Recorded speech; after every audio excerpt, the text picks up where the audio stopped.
Le jour n'était pas encore levé lorsque l'huissier de justice constate que le hameau des Brouettes est toujours occupé illégalement.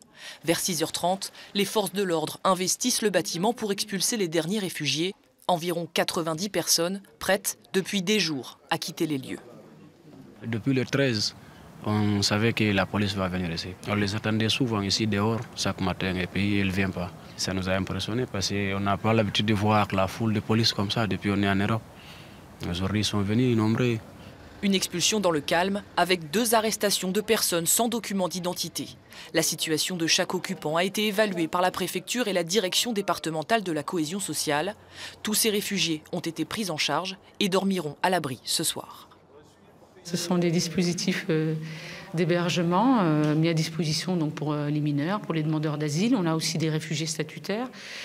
On a des femmes qui vont être hébergées également dans tous les dispositifs qui sont adaptés en fonction de leur situation administrative.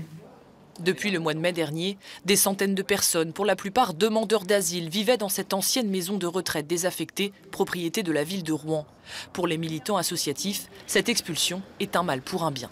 Cette occupation a permis de rendre visibles des personnes invisibles, de faire un coup de force pour forcer le gouvernement à respecter la loi, parce qu'on a des femmes enceintes, des bébés, etc., qui étaient à la rue. Et là, eh bien, effectivement, ils ont tous été dans différents cars et conduits vers des lieux d'hébergement.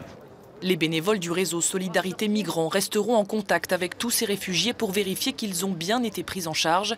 La préfecture, elle, s'est engagée à étudier les dossiers au cas par cas.